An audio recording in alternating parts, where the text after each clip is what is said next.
committee members and residents, everyone who's on this virtual meeting. Delighted that you are joining us. It is the first community conversation, the first public event sponsored by the Equity and Human Relations Advisory Committee, and we're very pleased that you are here. I am the committee chair, Rebecca Rona, and you will be hearing from many other of our members. Although this is a community conversation, it is also a special meeting that is agendized under the Brown Act. So we will be following Brown Act rules. Ms. Huntley, are you present? Hi, can you hear me? Yes. Yes. Will you please handle the roll call for us? Absolutely. Chair Rona? Present. Vice Chair Valverde? He informed me that he'll be a bit late, but he will be here. Okay. Member Moamar? Present. Member McBride? Present. Member DiVicente? Present. Member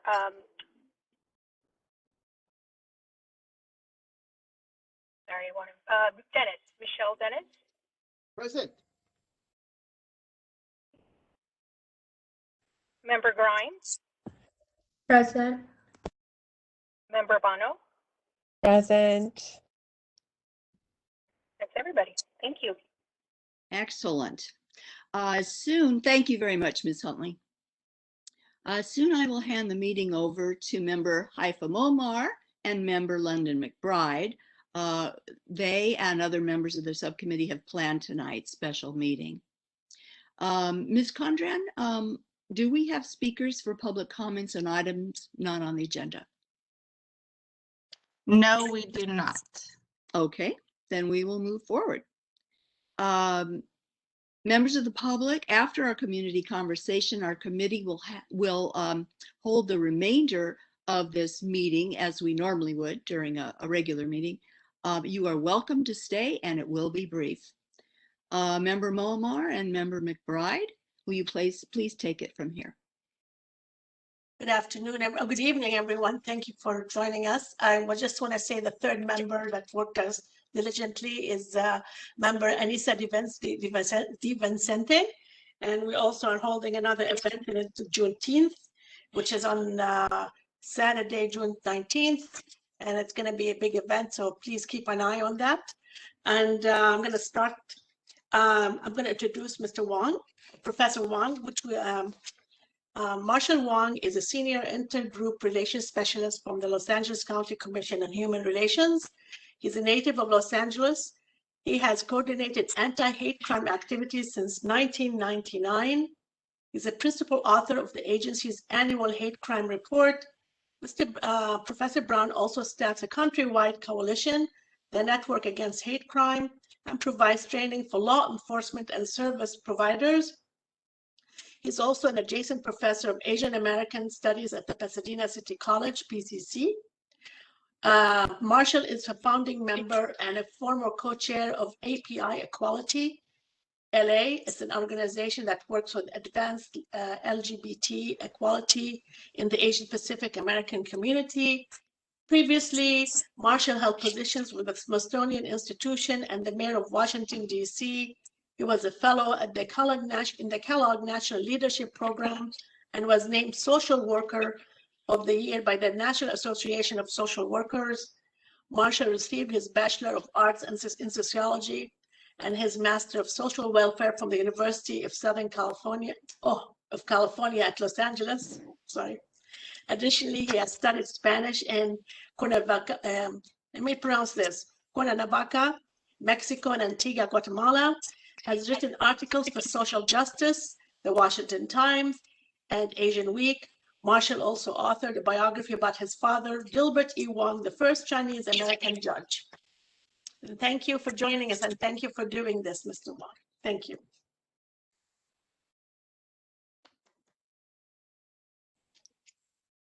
And please go ahead.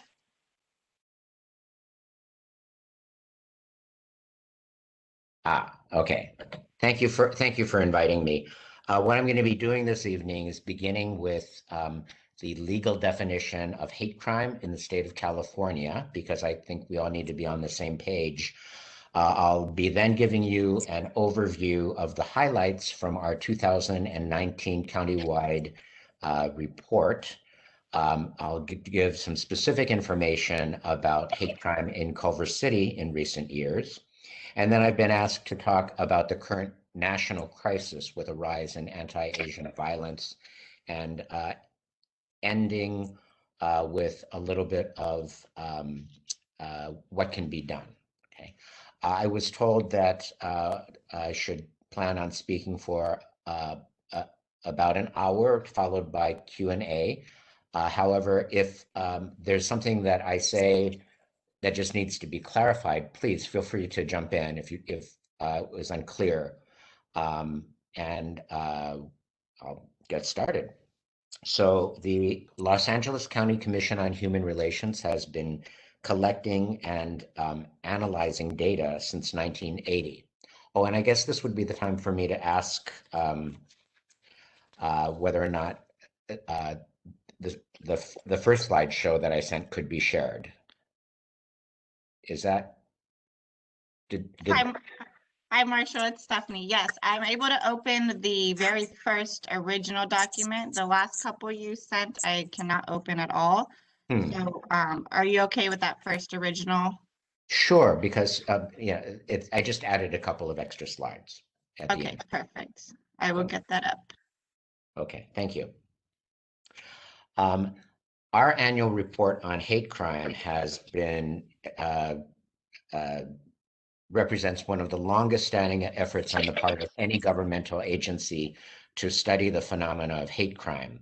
We collect reports from every law enforcement agency in LA County, and there are more than 40, from some school districts and colleges and universities, and a number of community-based organizations that take reports directly from victims. Particularly in cases where victims may not feel comfortable going directly to law enforcement. We feed all of that into a database, and we ask very, very specific questions. In how many cases were gang members involved? In how many cases were anti-immigrant slurs made? In how many cases is there evidence of white supremacist ideology? So that we try to get the clearest picture of what hate crime looks like in our backyard, which is very, very different than the Deep South or the Midwest or the Pacific Northwest. I'm going to begin with a distillation of what the state statute on hate crime is. And unfortunately, I'm missing the introductory slide, but basically, according to California state law, hate crime charges are filed when there's evidence that bias, hatred, or prejudice based on the victim's real or perceived race, ethnicity, religion, ancestry, national origin, disability, gender, or sexual orientation. Could you back up, please? Is a substantial factor in the commission of the offense. So that's a mouthful. So I'm going to try to break it down into a few concepts. And the first being the last few words of this definition, the commission of the offense. That basically it requires that an underlying law has been broken. Okay, that a criminal offense has been committed. And I think it's important to say this because there are critics of hate crime legislation who argue that hate crime laws are an attempt to control what someone can think or say. Not true at all. Under the law, people can think basically whatever they want. And with very, very few exceptions, people can say what they want. They can use racial slurs. They can chant anti-Semitic slogans at rallies. They can pass out offensive flyers. All of this is protected speech by the First Amendment. So unless you threaten someone with actual physical violence, virtually all other speech is protected. I did want to also point out, because sometimes there's confusion, that there's an entirely separate body of law to protect people from acts of discrimination in employment, housing, public accommodations. But those are civil, not criminal laws. So victims of discrimination can't pick up the phone and dial 911 and expect police to arrive to question their boss as much as they might like to. There are other remedies for discrimination, such as filing complaints with the Department of Fair Employment and Housing or the Equal Opportunity Employment Commission, or complaining to a labor union, or filing a lawsuit. So acts of discrimination are not covered by hate crime laws. Okay. This is what we call protected classes: race, ethnicity, religion, ancestry, national origin, etc. California has one of the most inclusive and comprehensive laws in the nation. Some states have no hate crime laws at all, and some states only include race and religion as protected classes. As a matter of fact, our federal hate crime law did not include sexual orientation, gender identity, or disability until it was signed into law under the administration of President Obama. But not as expansive and inclusive as our California statute is. Not all groups of people are covered by California hate crime laws. People who are discriminated against in employment because of their age have grounds to file a complaint. But there's no such thing in California as a hate crime based on age. I also wanted to point out that a few states include the homeless as a protected class under hate crime laws. In California, it does not. There have been several attempts through the state legislature to pass a bill to expand our state statute, but so far they have failed. Next slide, please. The next concept I want to discuss is evidence of bias, hatred, or prejudice. Now, what constitutes evidence of bias that can be used in a court of law? Most commonly, slurs or statements made by the perpetrator during the commission of the act of the crime, or statements made before or after. Those could all be introduced in a court of law as evidence of what motivated the crime. Also, the use of swastikas or other hate symbols or slogans in graffiti or in tattoos.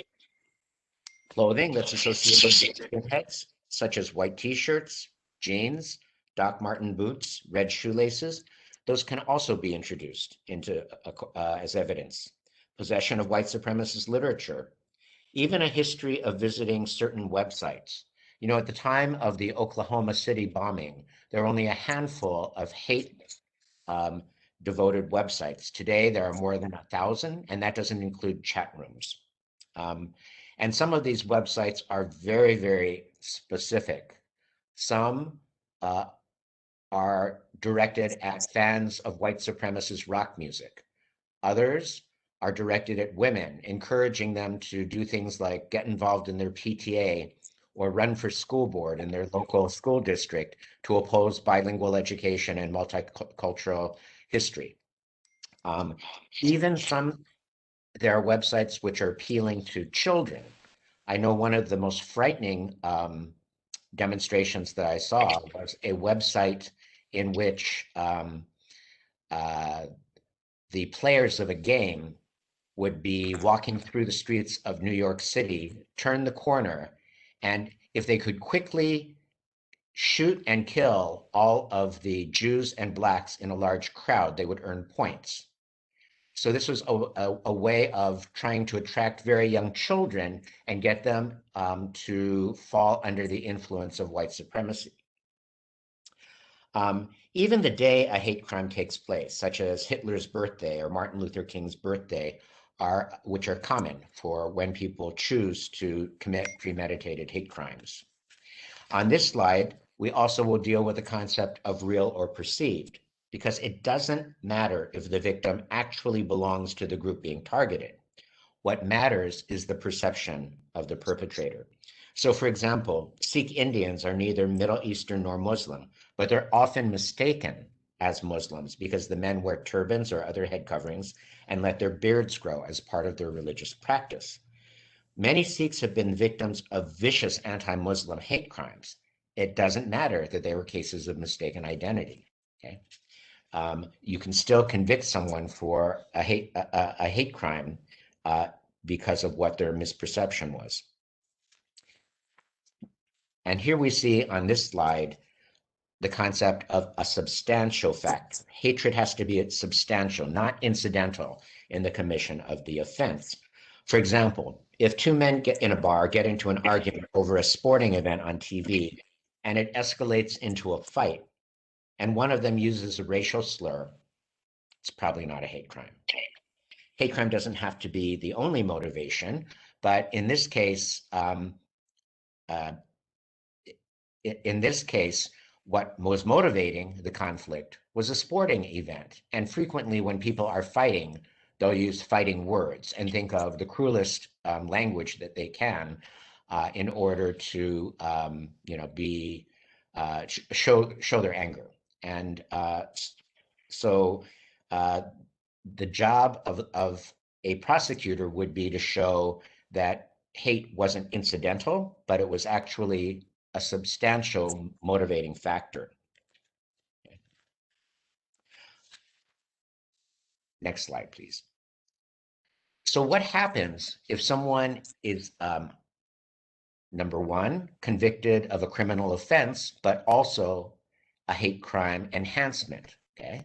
Well, it means that prosecutors can seek longer sentences, usually between 1 to 3 years, and this is called a penalty enhancement. However, in California, if someone is found guilty of a hate-motivated homicide, a prosecutor can even seek the death penalty or life imprisonment without parole. Now, I want to say up front that this concept of penalty enhancements is not without its critics, because some people argue that two people who commit the same crime should get the same punishment, regardless of the motivation. And I'll say up front that reasonable people can wind up on both sides of the argument. But increasingly, we as a society are saying there is a difference. So for example, if a man kills his neighbor, it's a terrible crime, but you have one victim, okay, because of a long-standing argument, okay? But recently, there were members of the Big Hazard gang in Boyle Heights who were convicted of hate crimes because they went and threw Molotov cocktails into the homes of Black families who were living in a Boyle Heights housing project. And fortunately, none of the Molotov cocktails exploded. Some of them landed in the rooms where children were sleeping. Okay. In this case, the families that were targeted were not the only victims. Yes, they requested to move out for their own safety and be transferred to another housing development, but all of the Black families living in the housing development also requested out of fear. Okay?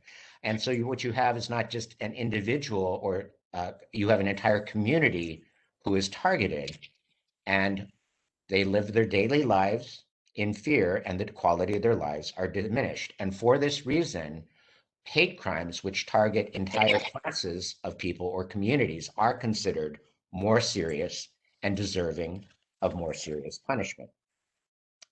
Next slide, please. So this will give you an idea of how many hate crimes have been reported in LA County over the last 20 years. In 2019, which is the year for which we have the most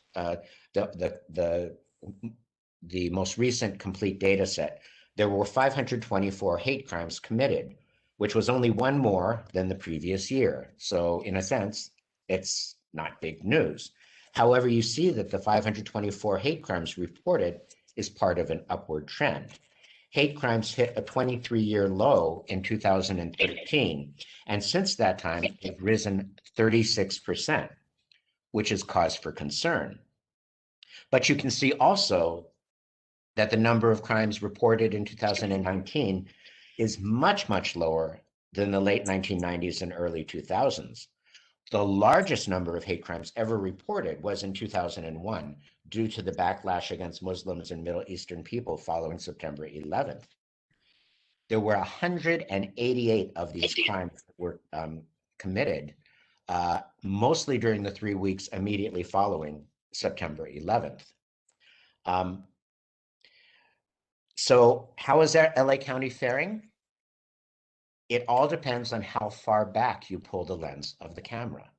We're doing much better than we were 20 years ago, but it's heading in the wrong direction now. The most important thing I want to stress, though, is that whatever the official records say are the official number of hate crimes reported in any given year, it's just the tip of the iceberg. There are many factors, such as a victim's fear of retaliation, cultural and linguistic isolation, immigration status, unfamiliarity with the law, mistrust of law enforcement. There are many reasons why victims may not want to report hate crimes to police. There are also institutional factors, such as lack of training of police or pressures for a city or a institution or a school district to not want to be labeled as a hotbed of hate crime activity. So you may have entire governments or administrations who are not aggressively investigating and classifying and capturing data on hate crime. You know, the Department of Justice estimates that only half of hate crime victims ever report crimes to police. Furthermore, of all of the police departments throughout the US, only 15% report any hate crimes at all.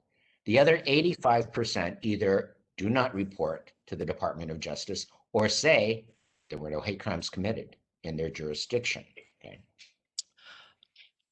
The Department of Justice estimates that whatever is the official national number, that the real number is 22 to 24 times that.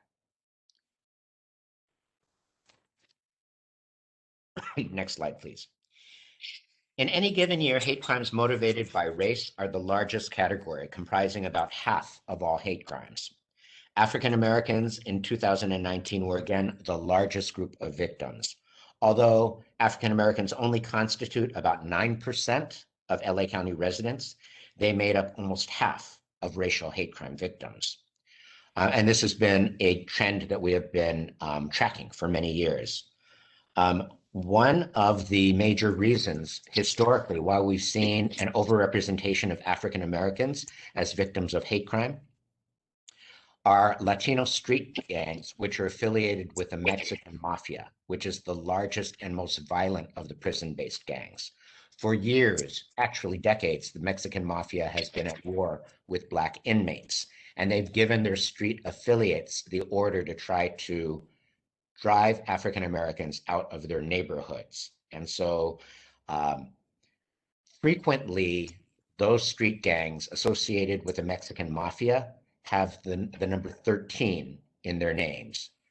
Azusa 13, Florencia 13, El Monte 13, Canoga Park, Alabama 13, because the 13th letter of the alphabet is M, and the short moniker for the Mexican mafia is, in Spanish, La M. So the letter M is what they use as a nickname. And so that has been one of the things which has been responsible for one of the main reasons for the high victimization of African Americans. What else is important to note about racial hate crimes? Well, after rising for 4 years, anti-Latino crimes actually declined 22%, which is significant. They constituted about a fourth of all racial hate crimes. This is a surprisingly low number since Latinos make up about half of the county population. But one of the things that's happened under the Trump administration was that police departments across the US reported that many calls to police from the Latino community, especially sexual assault and domestic violence calls, declined. And it was suspected that it wasn't because the numbers were going down, but that there were growing numbers of Latino victims who feared that contacting law enforcement could reveal their undocumented immigration status or that of a member of their household and put them at risk for deportation. Latinos were the most likely of any racial or ethnic group to be victims of racially motivated crime, 88%, and suspects used anti-immigrant slurs in almost half of those cases. The second largest category by motivation were religious crimes, which grew 11% and comprised 19% of all hate crimes. The overwhelming majority, 9 in 10 of those crimes, were anti-Jewish. The other thing to note about religious crimes is that they tend to be crimes against property as opposed to crimes against persons and are usually of a nonviolent nature. Okay. Sexual orientation crimes made up the third largest category and comprised 19% of all reported hate crimes. What do we know about sexual orientation crimes? Gay men were targeted in 84% of these crimes, similar to previous years. 79% of these crimes were of a violent nature, which is a rate higher than those motivated by either race or religion. And then you see the gender category. Those include a small number of anti-female crimes. Most of those are based on gender identity and are the victims are transgender women. And anti-transgender crimes rose 64%, okay, from 25 to 41, which is the largest number ever reported. As a matter of fact, in 3 of the last 4 years, we have had record numbers of anti-transgender crimes that reported to us. The question that we have is we're not sure if that's because there's growing anti-transgender animus, or if actually the higher reporting is a result of transgender empowerment. Transgender people have historically had a very, very tense relationship with law enforcement.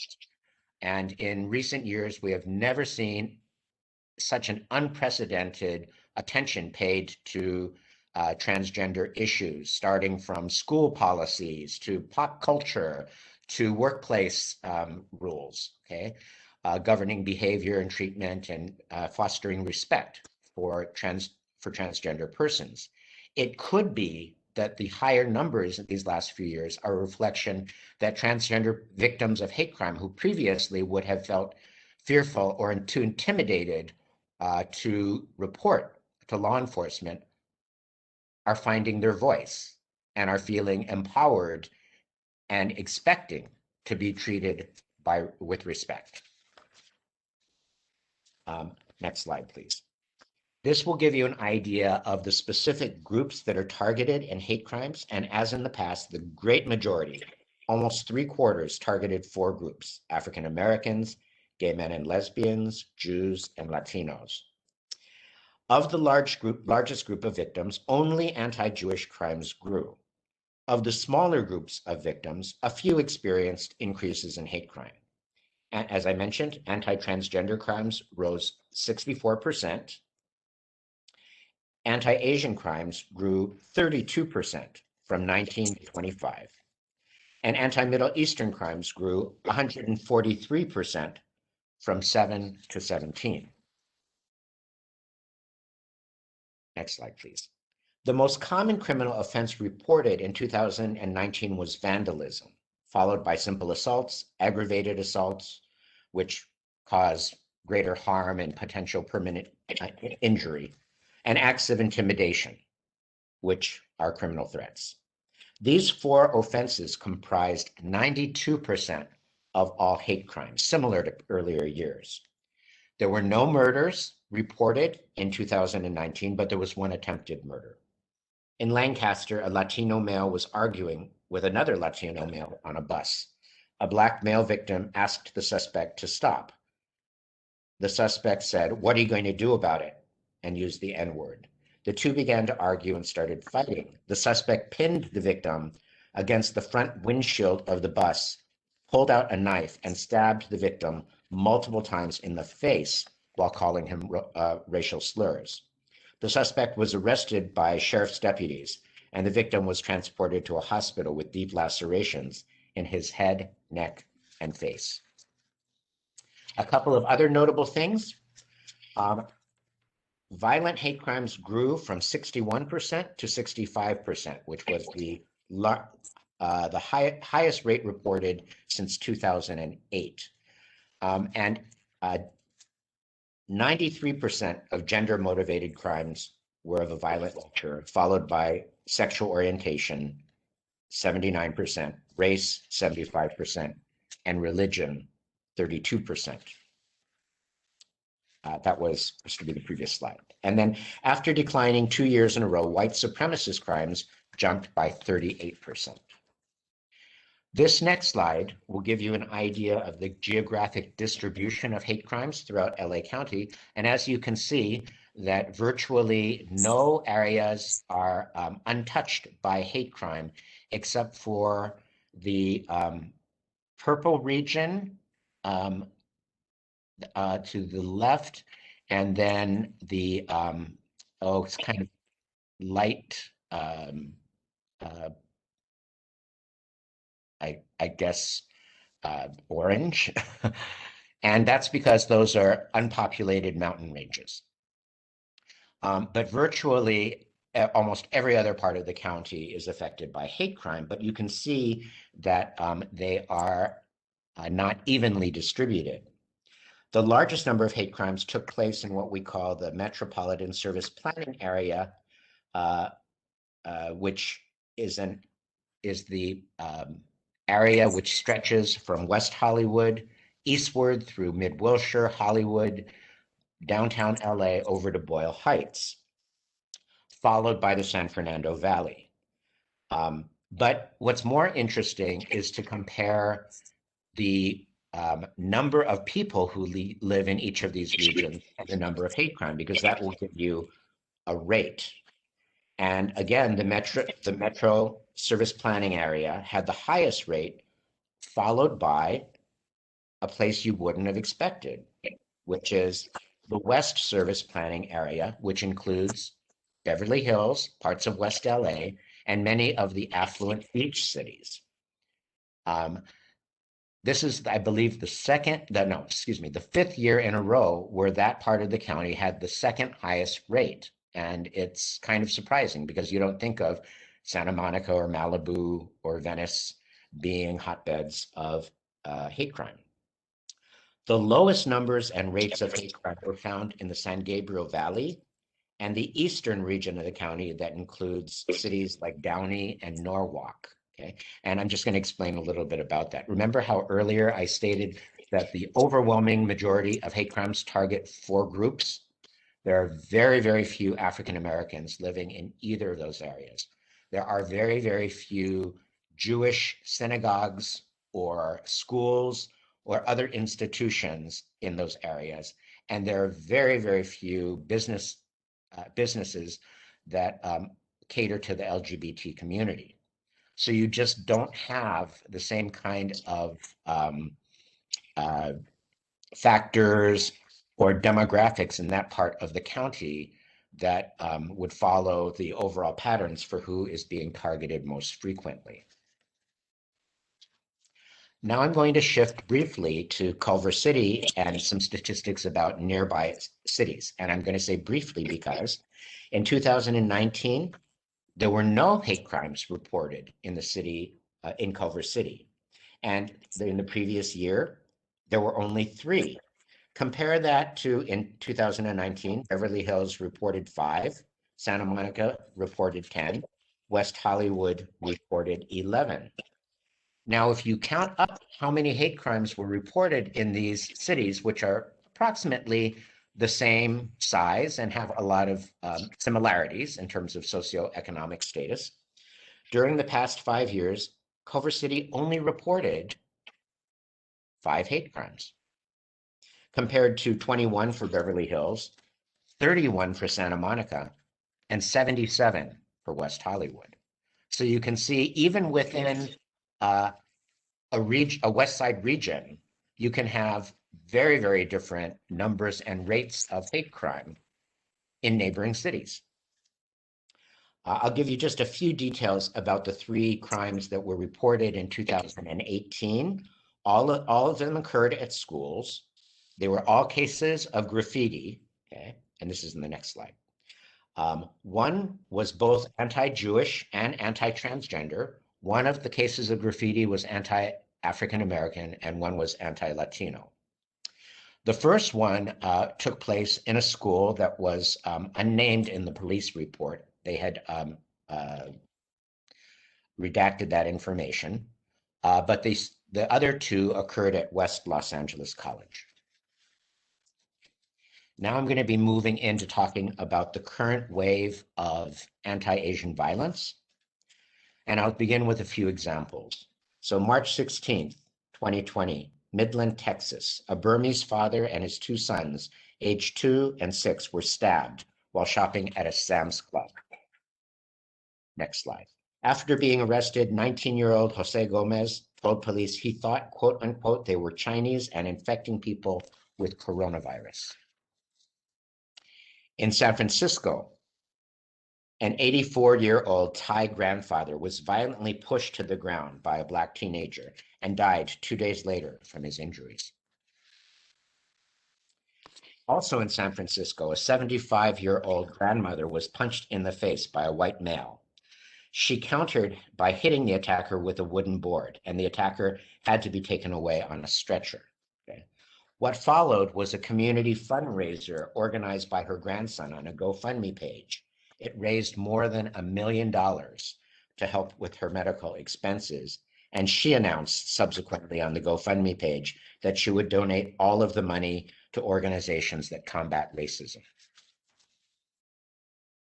In response to these attacks, and many, many others, there has been an unprecedented media attention, expressions of outrage, and debate about how to characterize what is happening and why. Next slide, please. This past year has raised urgent questions. Why is this happening? Who is to blame? What is fueling this wave of hatred, and what should be done to stop it?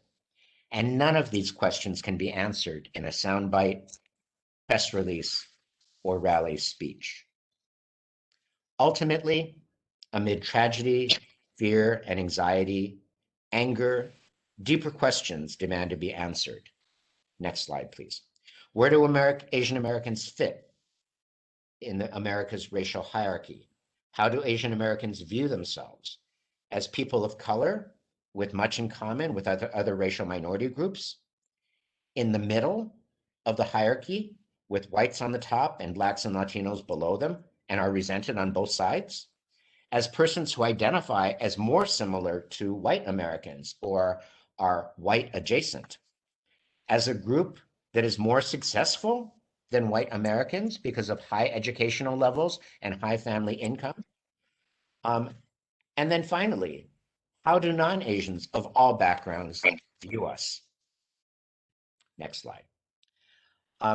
Well, one of the things which has been driving this wave of hatred is that at the very beginning of the pandemic, President Trump repeatedly blamed China for COVID-19, calling it China virus and Kung flu. And after being warned by elected officials and Asian American leaders, he denied repeatedly that his speech was inflammatory and continued to use scapegoating rhetoric.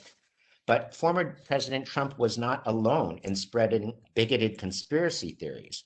Senator Tom Cotton embraced the theory that coronavirus was man-made by Chinese scientists as a bio-warfare weapon. White House trade advisor Peter Navarro accused China of sending literally hundreds of thousands of their citizens abroad to seed the virus around the world.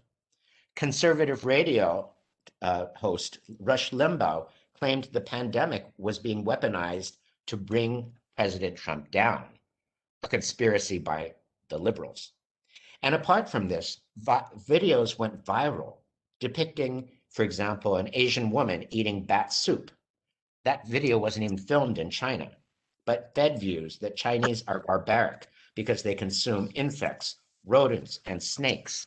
And this is very, very similar to the rhetoric that was employed in the late 1800s against the earliest wave of Chinese immigrant laborers who were viewed as spreading disease and crime and immoral behavior. And it was given the name the Yellow Peril. It is so ironic that this many years later, we're seeing some of these same stereotypes being revived. Next slide, please. Prior to the pandemic, former President Trump was also known for bashing the Chinese government on issues like Taiwan, technology, and the South China Sea. This was a key campaign strategy, and Trump's campaign released an attack ad depicting Joseph Biden as being too soft on China. Next slide. In response to this tidal wave of hatred, several community-based organizations came together to launch a website, StopAPIHate, in March 2020, with absolutely no funding or resources, okay?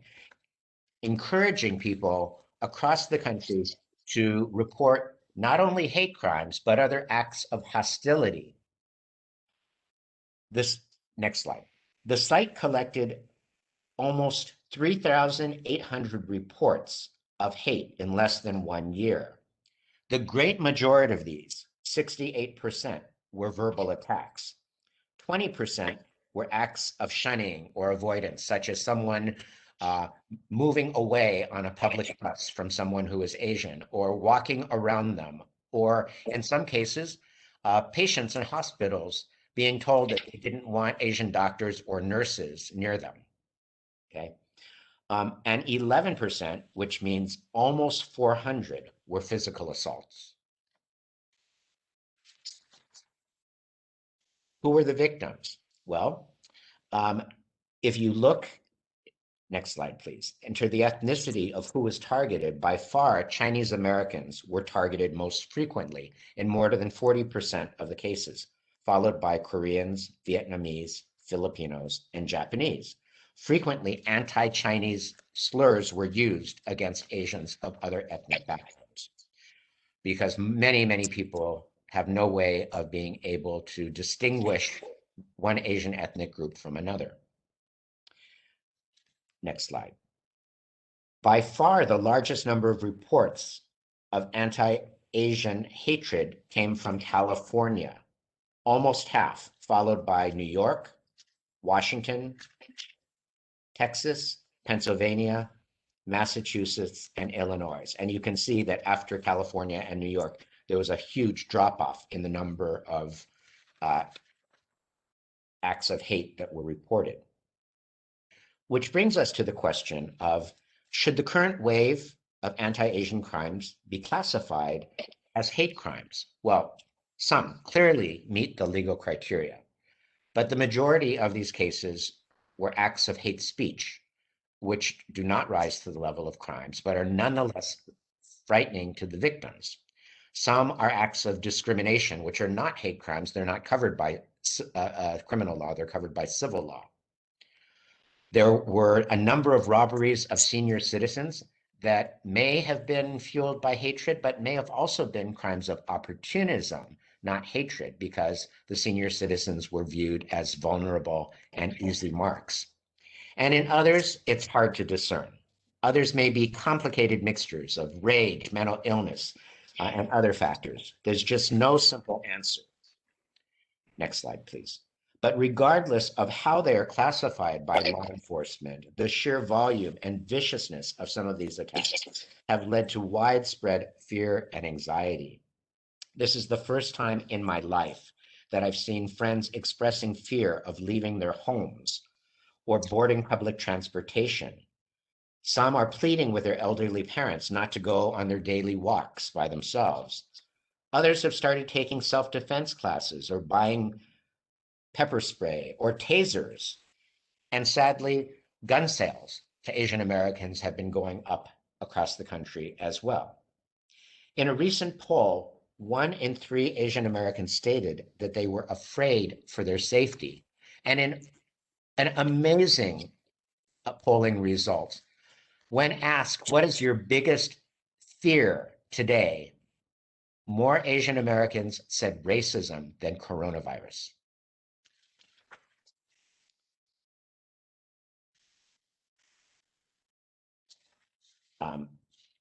Next slide, please. Actually, we already covered this topic, so we'll be moving along. So the LA Police Department released recently their figures for anti-Asian crimes, which went up from 7 to 15 in 2020, which was a 114% increase. I want to remind you of the terrible, terrible problem of underreporting when we talk about any of these numbers that are being captured by law enforcement. The LA Sheriff's Department also released their numbers for anti-Asian crimes recently, and they reported, next slide please, 1,000% increase from 1 to 10. Again, we believe this is a serious undercount. The FBI has not released their report for 2020 yet, but in this slide, we can see that for the past 5 years, there has been a steady rise in the number of anti-Asian crimes from 142 to 241, which is substantial. And that's before the pandemic began. We have not published our 2020 report. We're working on it currently, but in the next slide, you can see what trend we have seen over the last 5 years. Anti-Asian hate crimes grew 47% from 17 to 25.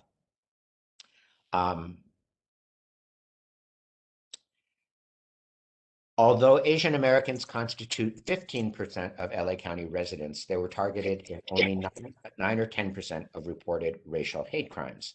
But as I mentioned earlier, we believe this is only a fraction of the total. What's interesting is to look back on the year when the largest number of anti-Asian hate crimes were ever reported in the next slide. So in 2001, there were 42 anti-Asian crimes reported, which were 4% of all racial hate crime. However, that does not include 38 additional Asian victims who were targeted after 9/11, mostly South Asian. They were not attacked because they were Asian. They were attacked because they were mistaken for being Middle Eastern or Muslim. But if you combine the 42 anti-Asian crimes and the 38 additional Asian victims, the total is 80, or nearly 8% of all of the hate crimes reported that year, which was the largest number of hate crimes ever reported in history. I'm going to pause right there and first ask if there are any questions or comments on any of the material that I presented so far. Or if you're interested in hearing about something else that I haven't covered. I have a question. Yes, please. How has legislation passed to quote unquote prevent hate crimes affected other marginalized communities due to the nature of policing and the justice system in the United States? Well, we can we could spend a lot of time discussing that, and perhaps you have some thoughts that you'd like to share yourself. The Senate just passed a new hate crime bill a few weeks ago. The only member of the Senate who did not vote for it was the one who greeted the rioters on the day of the insurrection with a raised fist, supporting them. But the bill, which passed, requires that the Justice Department do greater outreach to the Asian American community encouraging reporting of hate crimes, also making it possible for victims to report hate crimes online. And then there were a few other provisions as well. The House is going to be considering a similar piece of legislation. So for those most recent, I don't think that they're going to have a particular impact on other communities of color, which I think is what you are asking about. Were you thinking in particular the issue of penalty enhancements? Yes.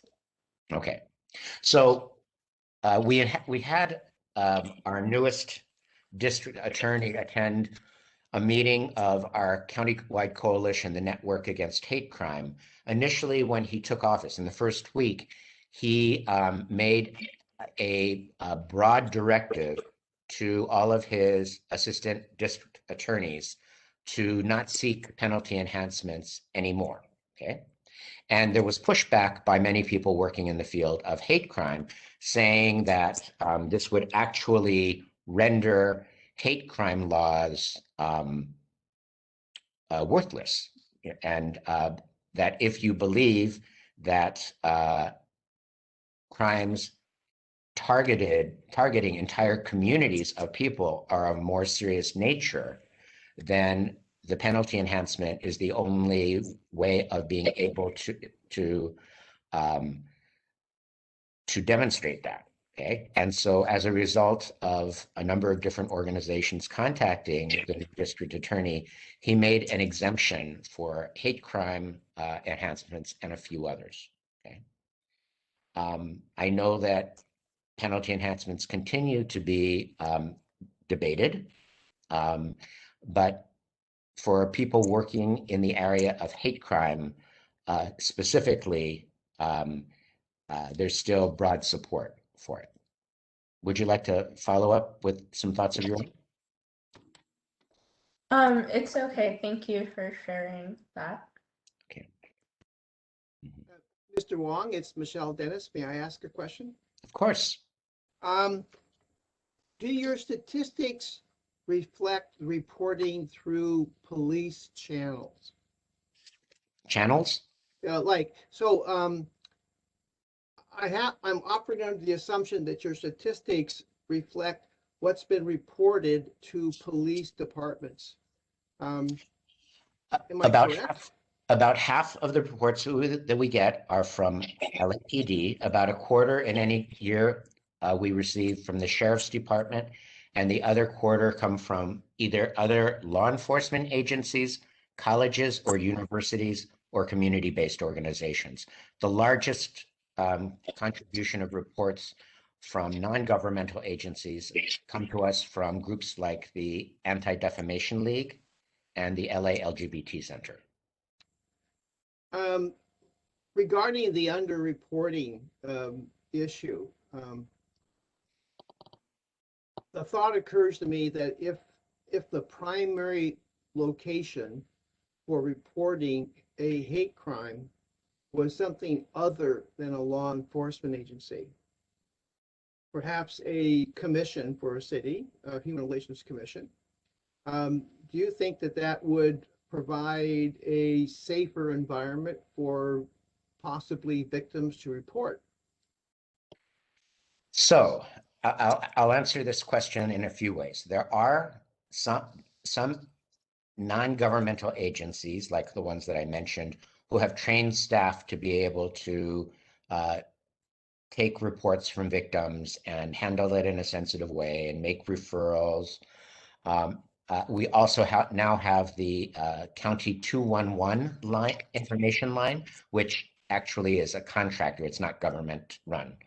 And there's a campaign to encourage people who have been victimized either by hate crimes or other acts of hostility to call to report there, as well as to, if they want to be, they can be then paired with what they call a care coordinator, who is like a caseworker who would follow up with them to see if they need to be matched with particular services or need explanations about how the legal processes work, okay? And we probably need more non-governmental agencies. We have been able to get funding in the past to provide groups like, say, the Southern Christian Leadership Conference or the Coalition for Humane Immigrant Rights of Los Angeles, who are well known and respected and trusted within their communities. And there were positions that were funded there by LA County for a number of years. But it was never meant to be permanent funding. And so after the funding ran out, after 5 years, those positions disappeared. The final thing that I wanted to say about this is, although we do need channels for people to report to other sources where there's a greater degree of trust or maybe language capability, cultural familiarity, things of that nature, in all cases, we encourage people to try to get past their fears to report to law enforcement, okay? And in cases of, say, issues of immigration status, we remind them that there's a Special Order 40, which is still on the books with the LAPD, in which officers are required to not ask any questions about the immigration status of hate crime victims or witnesses. Okay. Now, why do we want people to report to police? Well, first of all, because we want those crimes investigated, you know, and without reporting them to, if someone calls that Anti-Defamation League to report a hate crime, that does not trigger an investigation. Procedurally, the only way is if a victim comes forward and reports to law enforcement. And so if victims do not, there will be no police investigations.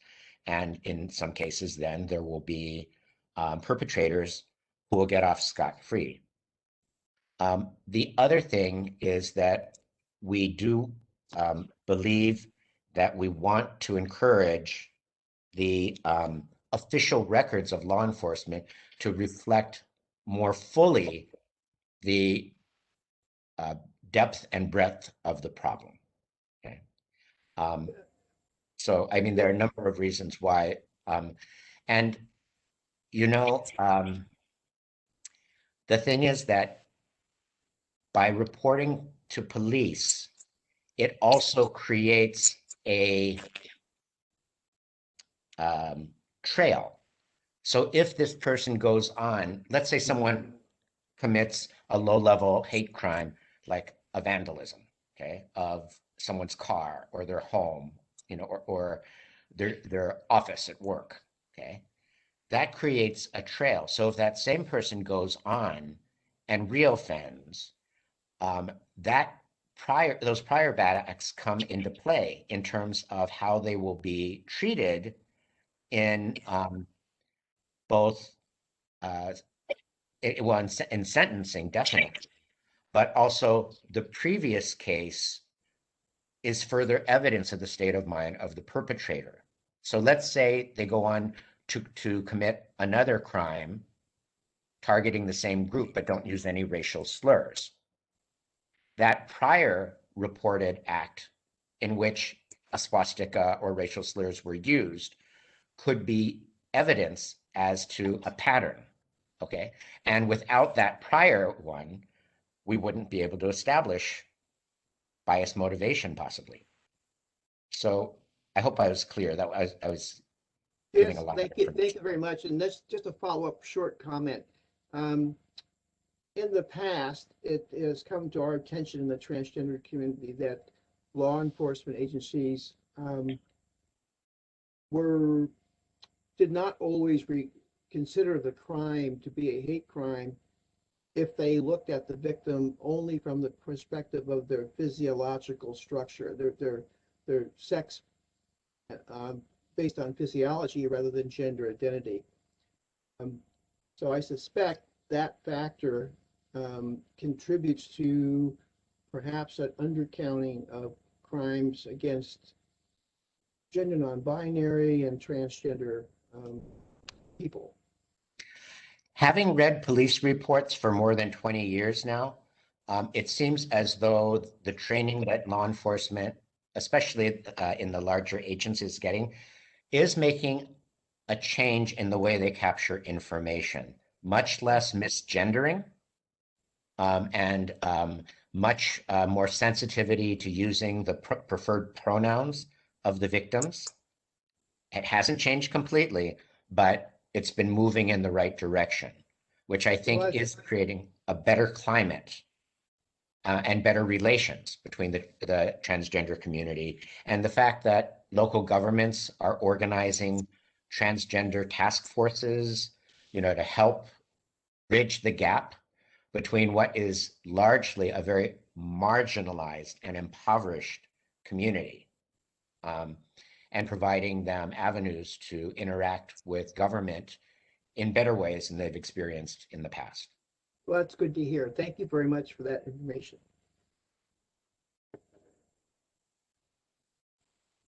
Marshall, this is Stephanie. We do have one question from a member of the public who wrote in the chat box that I'd like to read to you. Thank you. The question states, to what do you attribute the rise in hate crimes against AAPI folks since 2015? Well, I think there are a couple of things that are operating. Immigration has become the most divisive, controversial issue in the nation. And we had a former president who built his first campaign largely in calling for the building of a wall, saying that Mexico was sending us rapists and murderers, and basically portraying an entire ethnic group as being suspicious, and promoting, policies that would tear families apart, calling sponsorship of relatives for visas as chain migration in a very negative tone. The list goes on. Okay, and although I think in his mind he was playing on people's worst fears about the southern border being overrun by gang members and drug dealers, I do believe that that has a spillover effect towards other immigrant groups as well. And the number of anti-immigrant slurs employed in anti-Asian crimes are evidence of that.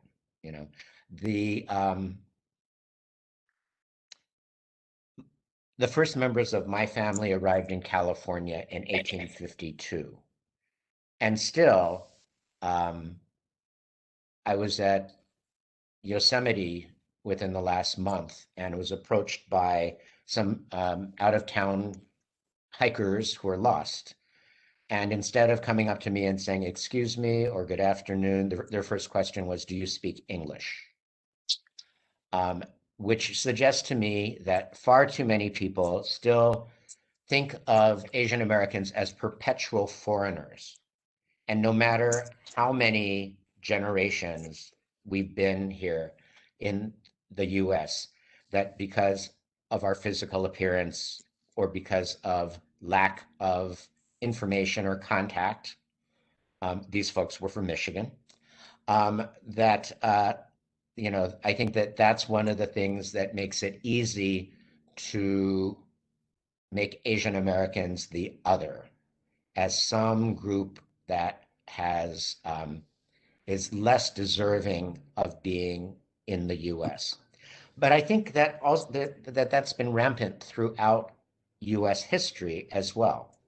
From the Chinese Exclusion Act, which was the first major piece of legislation to restrict immigration and focused specifically on one ethnic group, to laws later, like both of my grandmothers were American citizens by birth. They were both born in California. When they married Chinese immigrants, they were stripped of their citizenship and rendered stateless. They had to reapply for their citizenship years later as though they were newcomers to this country. So I think that there's been a whole history of xenophobic laws that have shaped generations of people in terms of American consciousness and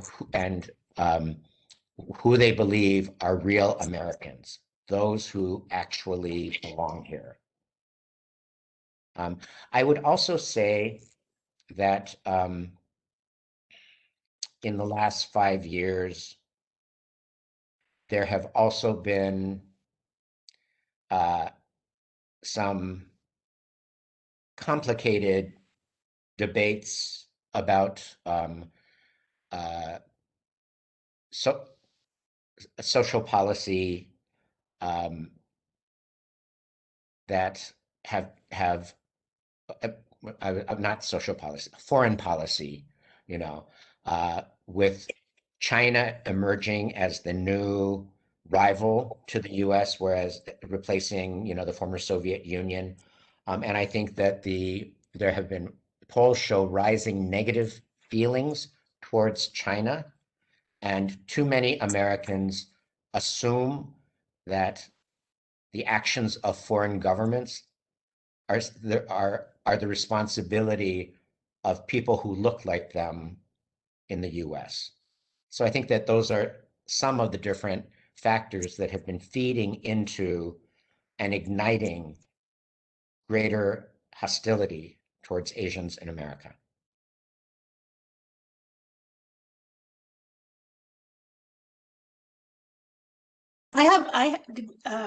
I'm Haifa Muammar. I'm part of the committee. I just want to mention, I read in the LA Times, I think I mentioned it to you, Marshall, the LA Times California section on Wednesday, May 5th, there was an article written by reporter, let me see her name, Haley Smith. Study confirms surge in attacks. And the numbers that I read was staggering. The StopAPIHate said it received nearly 3,800 reports of attacks nationwide between March 19, 2020 and February 28, 2021. About 68% were verbal harassment, 21% were shunning, deliberate avoidance, and 11% were physical assaults. So you mentioned this earlier. I think the physical assault would be a target hate crime because so that's really a staggering number. And I agree with, probably because of the environment and the culture of what happened with the previous administration, this what took place. But do you think this trend is going to rise now with this new administration, or do you think, especially that China is the new target now? I'm just curious. Well, I hope so, but I wouldn't put, I'm not a betting person, but even if I were, I don't think I would put money on this dropping. I mean,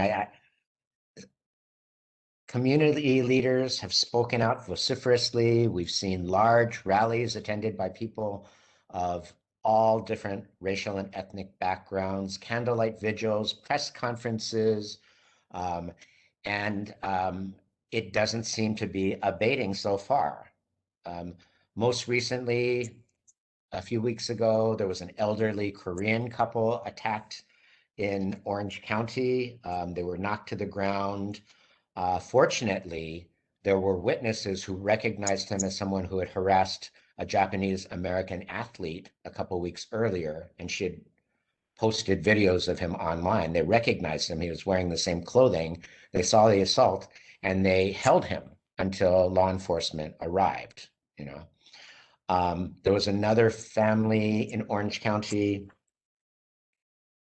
where they were repeatedly being harassed by neighborhood youth who would do things like vandalize their property, ring their doorbells in the middle of the night to wake them up. Well, out of unfortunate circumstances, sometimes you see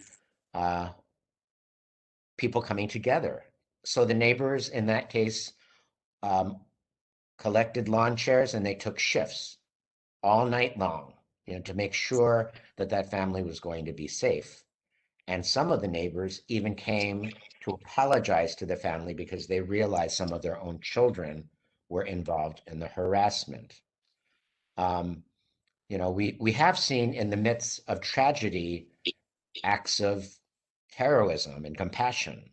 There was a Latino man in the Bay Area who, on a website, offered his services to escort elderly Asians to the market or to the bank or to run errands. 300 other volunteers signed up at his site, and so I think we are in the midst of all of this seeing a continuation of horrific violence and continuing harassment. We are seeing people responding in very, very positive ways and asking what they can do, including, this evening, to try to deepen understanding about what's going on. I think more and more people are asking what can individuals and groups of people do. Now, is this a magic bullet? Hard to say. I don't think that there's any formula that we could present and say, if we follow steps A, B, and C, we're going to see the numbers going down. Okay? But I would like to share some of the different kinds of things that people have been talking about as far as, both what we as a society can do to combat this wave of hate crime, as well as what individuals can. And I read your statement, which I think will overlap with some of the things I'm about to say.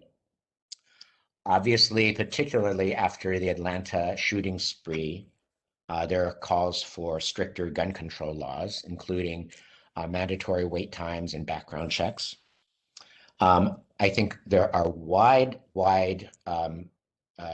calls for multicultural education, not just at the K through 12 level, but increasingly there are required ethnic study courses for college students.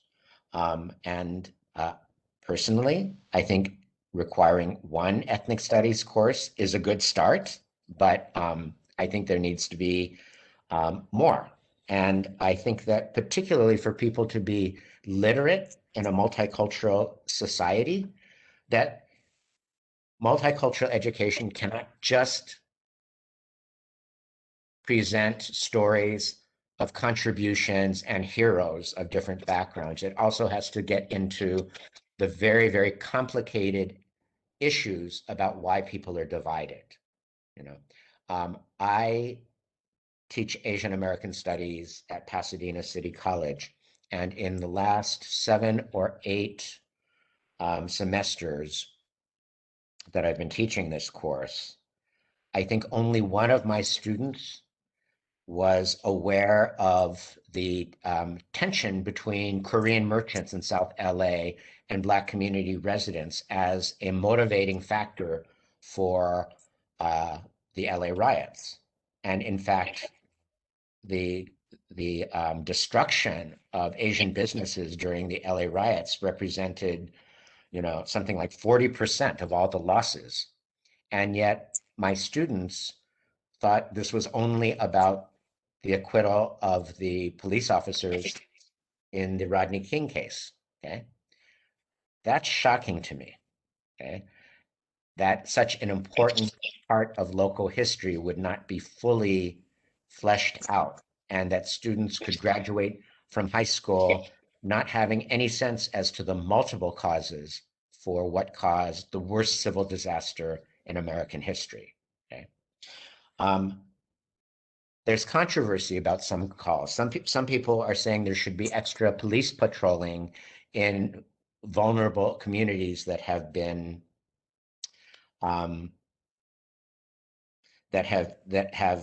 been victimized. Other people are saying, "Oh, no, because that will increase racial profiling of youth of color." Personally, I think there needs to be some kind of a middle ground worked out. I mean, I think about it in terms of on a college campus, if you have a series of sexual assaults, isn't it reasonable for female students to expect that there'll be more campus patrols at night? You know, so I mean, I think there needs to be some discussion about how can you have a higher police presence that will not mean that people who are non-Asian in Asian neighborhoods are going to be stopped because they look like they're in the wrong place. I think that there's also a renewed interest in looking at alternative sentencing for low-level hate crime offenders, so that people who may begin with a minor vandalism or a threat of violence not be just treated as someone who is lost to society. But there are not enough, but there are some programs for restorative justice where the usually young offender has to do something like, if not meet with the victim, write a letter of apology, has to go on a tour of something like the Museum of Tolerance, or do community service for an organization serving the group that he or she targeted, you know, as a way of hopefully doing some kind of constructive education instead of just punishment, as a way of discouraging them from reoffending. And of course, there's a lot of emphasis on social media and how to, you know, limit the amount of hate that can be spread on it, and investigating the use of algorithms which target people with anti-immigrant, white nationalist kind of rhetoric to further, you know, seed conspiracy theories and scapegoat vulnerable populations. I think you already have mentioned in your statement what a lot of what individuals can do. There is training that's been going on through an organization called the Asian Americans Advancing Justice, that has affiliates in 5 or half a dozen cities across the US. And they have been training thousands and thousands of people about how to intervene in a safe way if they see someone being harassed, or if they see a hate crime taking place. So, you know, blowing a whistle, turning on your cell phone, yelling, "Stop it, I'm filming you and I'm calling the police," from a distance. Those things can actually stop someone dead in their tracks because they feel like, oops, maybe I don't want to get arrested and go to jail. And, you know, in reading many police reports, it's when someone uses their cell phone and starts capturing a license plate or someone's face that they frequently will stop what they're doing and run in the other direction. As I mentioned earlier, you know, there are some parts of the country where people are volunteering to be escorts or doing different forms of community patrols. Individuals who belong to, say, organizations or faith communities can invite speakers to their organizations to try to promote greater community dialogue about what's going on, because many people are horrified, but they don't really know the specifics or the historical roots or what could be done. Similarly, for parents, for students, they can request that there be school assemblies or college events where films about the history of anti-Asian violence can be screened, and there could be panel discussions. And people have and continue to use their own social media to denounce what's going on as a way of pushing back, of showing support for victimized communities and extending voices of solidarity.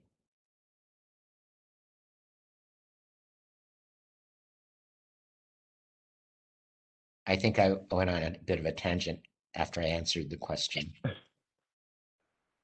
Professor Wong, I have a question.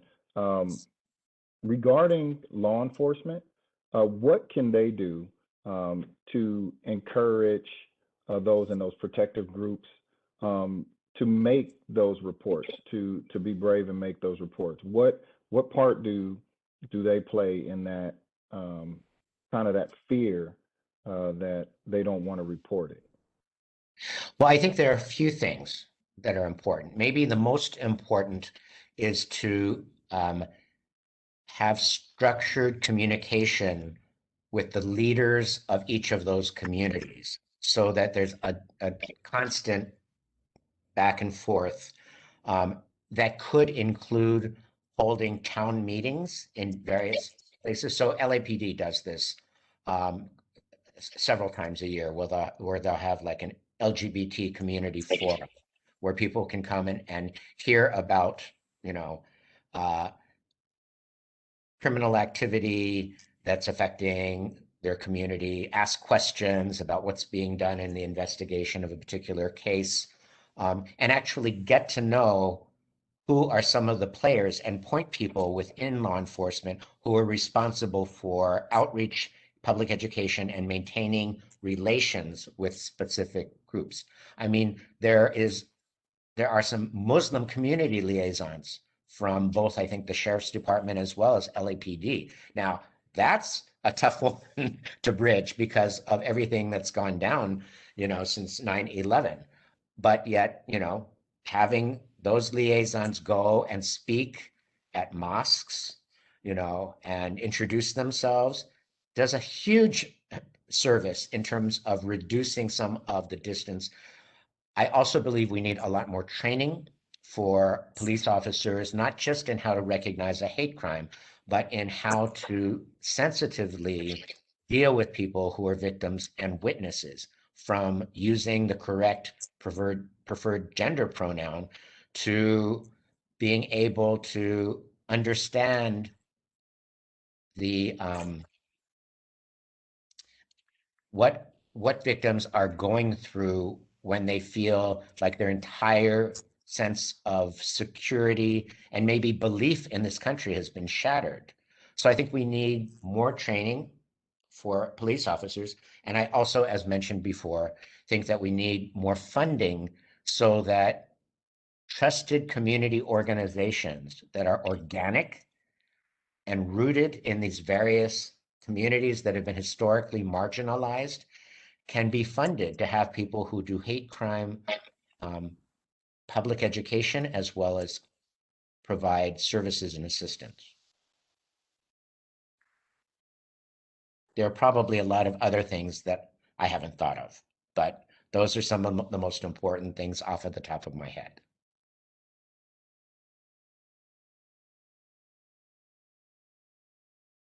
There's a very interesting and important comment to you, Mr. Marshall, in the chat. Oh, Our Maggie Machine. I'm so sorry, Maggie, if I mispronounce your last name. It says we don't do a good enough job in educating our students. Too much nuance is left out, meaning the fuller picture of events. Is distressing to think that the very important Korean/Black friction was left out of your students' education. Thank you, Marshall, for helping to correct that lack of awareness. It's important for all of us to understand the big picture in order to change. This year happens to be the 150th anniversary of the lynching of 19 Chinese men and boys in downtown LA. Yes. And I mean, the irony, it does not escape me that 150 years later, we're seeing the worst wave of anti-Asian violence that I've seen in my lifetime.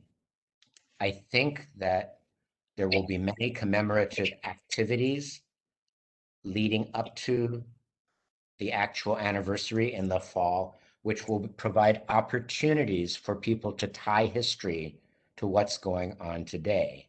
And it can be done in so many ways, whether it's like art projects for students in elementary school, or panel discussions tours of like the actual site where the massacre occurred. I mean, this, in the midst of all of this tragedy, it might provide us an unprecedented opportunity as well for education and engagement if we jump on it.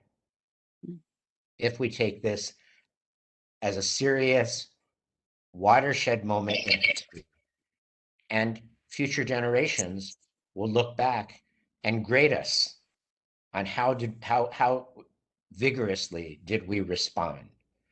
How did we protect the most vulnerable among us? You know, and I hope that we'll be judged in a positive light. Yes. I have another question from Council Member Yasmin McMorrin. Are there any plans to respond to hate crimes in a way that doesn't center the prison industrial complex as a solution? Well, I think I've already mentioned alternative sentencing and restorative justice. Okay. I think that what we've just been talking about in terms of preventive work through multicultural education, does not center on punishment. Okay. I think that some of the things that I've mentioned as far as witnesses intervening, also does not center on punishment. So I think we have been talking about a number of ways that people can get involved that does not do that. However,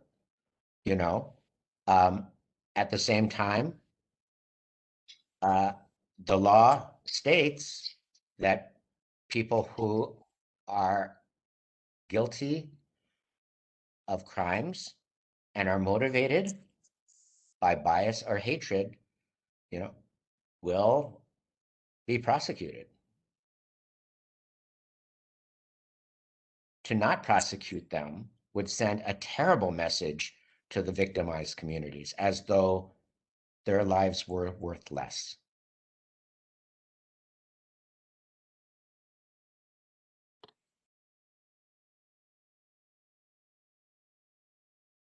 Mr. Wong, I have a question for you.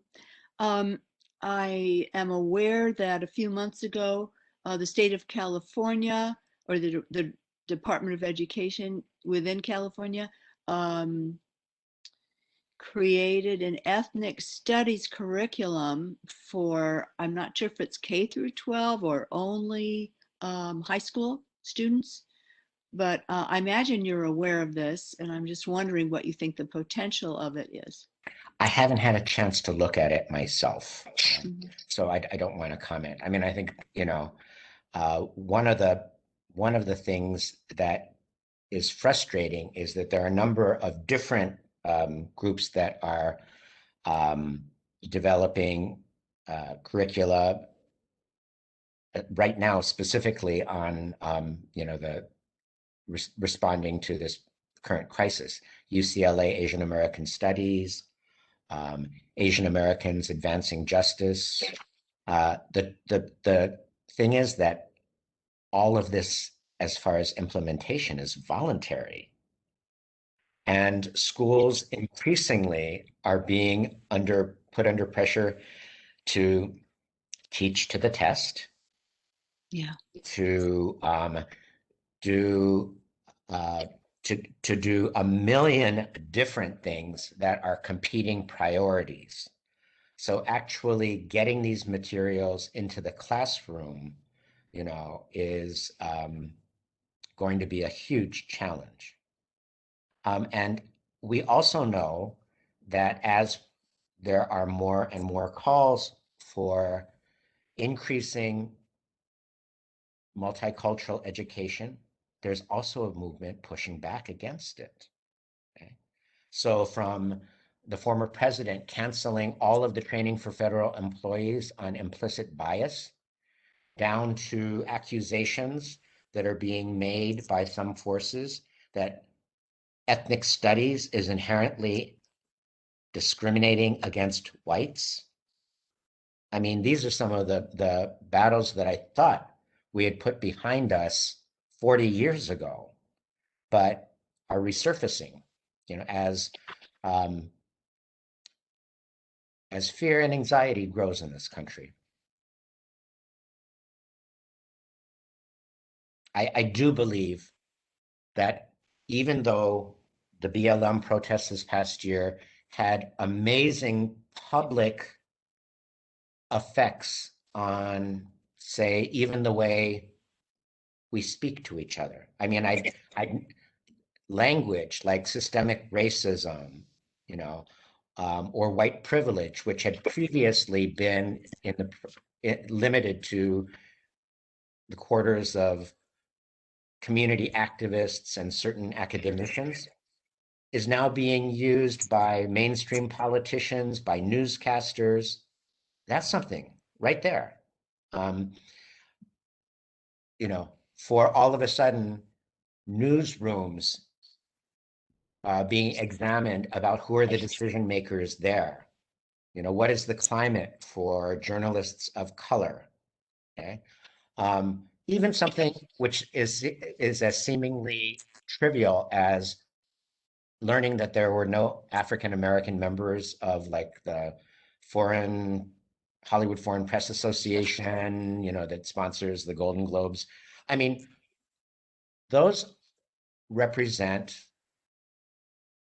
all of those represent new developments in American culture. And how do we inject elevated and informed conversation about race and privilege and other important issues? At the same time, I do believe that there was a quiet rage in response to the BLM and its accomplishments, which we're seeing coming out in other forms, like opposition to multicultural education. Thank you. Well, Mr. Wong, thank you so much for this presentation. We truly do appreciate it. You opened our eyes to a lot of things that probably we didn't know, especially going so in depth in this report and giving us new ways to bring a lot of these things to the forefront, and especially within our committee, to empower those within our community to stand up for one another, but then just to be encouraged to report these type of crimes. So we thank you for that, and we truly appreciate it. Well, congratulations on the relatively recent establishment of your body.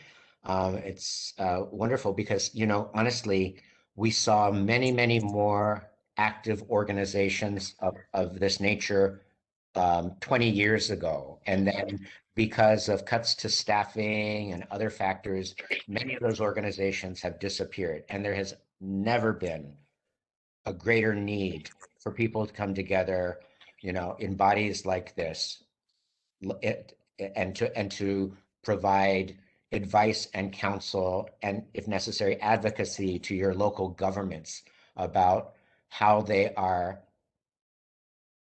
dealing with proactively, with anticipation about how to engage local residents, government bodies, around these very, very complicated issues. So congratulations. I look forward to working with you.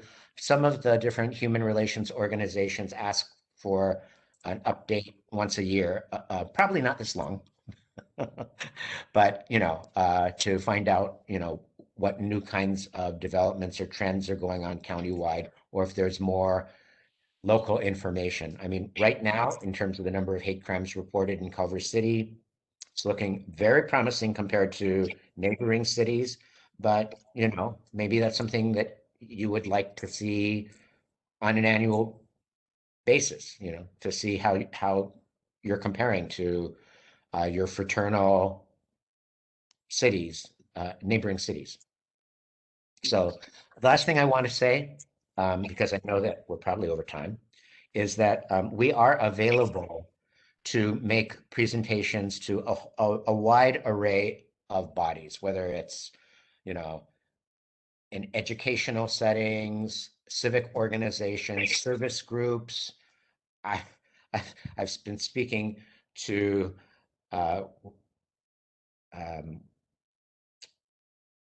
not Toastmasters. No, what's the other big Rotarians? Rotarians in Santa Monica who wanted to know about hate crime. I didn't expect that invitation, but you know, and we can tailor presentations if people want to know specifically about one phenomenon, like tell us about hate crimes in K through 12 schools, or tell us about what's going on in our region, or tell us about, you know, specifically about the last 10 years of anti-Muslim crimes, or, you know, I mean, we can crunch the numbers given enough time, and can tailor presentations for a variety of audiences. Well, Mr. Wong, we thank you again so very, very much. And believe me, you will be hearing from us. Okay. No doubt. Thank you so much. It's a pleasure. Have a good evening. You as well. Thank you. And also thank you, Member Moamar and Member McBride and Member DiVincente for all your planning and your implementation. All right, we're going to continue with our meeting.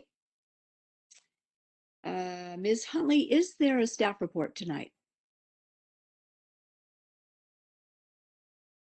Chair, this is Stephanie. No, there's no staff report tonight. Okay, all right, thank you. Items from committee members. Is there anyone who has an item, wants to report something that they attended or took note of in the last week or so? I can make a really quick report. I attended the Parks and Rec Commission meeting, and there's actually some really interesting things happening in May in Culver City. May is Water Safety Month, and the city has organized a number of very cool activities for that.